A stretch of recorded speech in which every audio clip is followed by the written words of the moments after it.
Hi, and welcome to this video on the Roman Catholic Church during the Middle Ages. In this video, we'll discuss the political and economic influence of the Church upon European society and examine the Church's role in education at the time. First, let's consider a very brief overview of the rise of the Catholic Church. Initially persecuted by the Roman Empire, Christianity was legalized and eventually adopted as the empire's religion in the 4th century CE. To cut a very long story short, by 600 CE, Christianity had spread across Western Europe and parts of North Africa to become the dominant religion. By the 11th century, the divisions between the West and East, which had originated in the 395 split of the Roman Empire, grew into a formal break between the churches of Rome and Constantinople.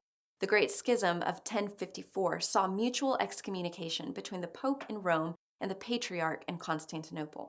The Pope was a fairly peripheral figure in European politics until the 11th century. Much of the early spread of Christianity came from monasteries established across the Roman world. They acted as important, and typically the only, centers of education and literacy in the medieval world. Monasteries would act as propaganda centers, and their favor could give a sense of legitimacy to local rulers. This became a source of conflict between the church and the crown. Were church officials loyal to their king or their pope? Pope Gregory VII wanted to retain the church's power to appoint officials and maintain independence from secular rulers. This brought Gregory into conflict with the Holy Roman Emperor, Henry IV. Because much of Henry's military power came from church-owned lands, the threat by Gregory to excommunicate church officials who supported Henry forced the emperor to seek terms with the pope. In the winter of 1077, a tense meeting took place between Gregory and Henry in northern Italy. This became known as the Investiture Controversy, the results of which led to nearly 50 years of German civil war. Henry's grip over the German states was greatly weakened, and the possibility of a true German empire was postponed until the 19th century. German churches were no longer the intellectual center of Christendom because of the Great Conflict. Papacy grew enormously in influence, but also caused a great deal of tension between other rulers in Rome. Urban II, one of Gregory's successors, sought to restore unity by calling Christian states together in common cause. The First Crusade of 1095 was the first of several holy wars sanctioned by the Church. The campaign ended with the successful capture of Jerusalem in 1099. Several more crusades would be called over the next few centuries, with varying degrees of success and outright failures. The fact that the Church could compel leading monarchs of the time to commit vast resources to distant lands demonstrated just how influential the Church had become.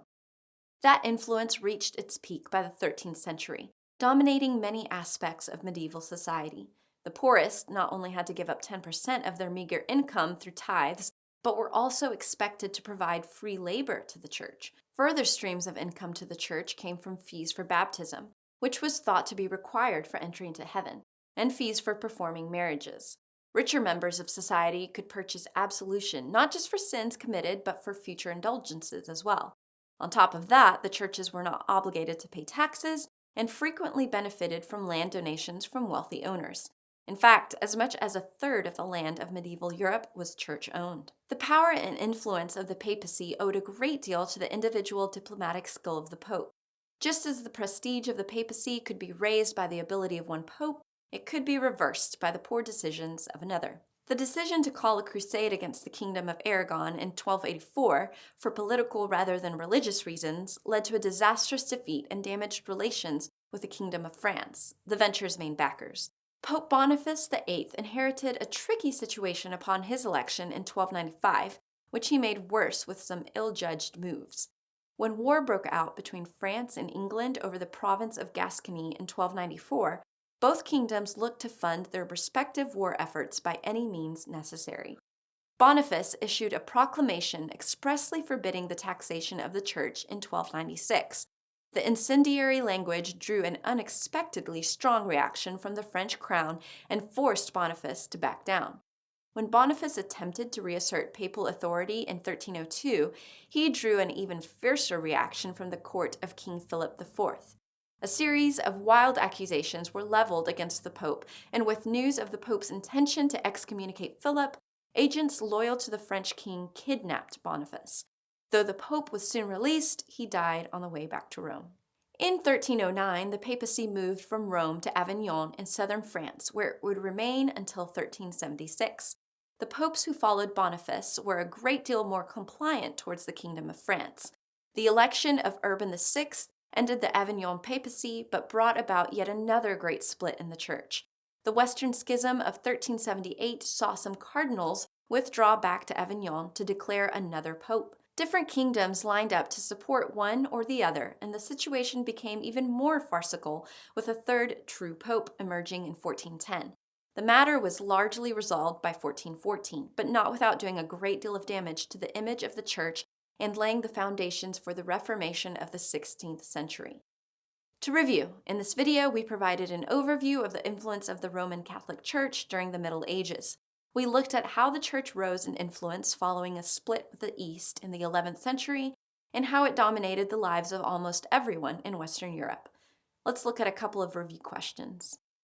How did peasants support the Roman Catholic Church during the Middle Ages? A. Free labor. B. Tithes. C. Paying for religious ceremonies. Or D. All of the above. The answer is D. These were all ways that the Roman Church was supported in the Middle Ages by peasants. The investiture controversy was a struggle between the Pope and the Holy Roman Emperor over which issue? A. Taxation. B. Support for the Crusades. C. Appointment of church officials. Or D. None of these. The answer is C. Thanks for watching and happy studying.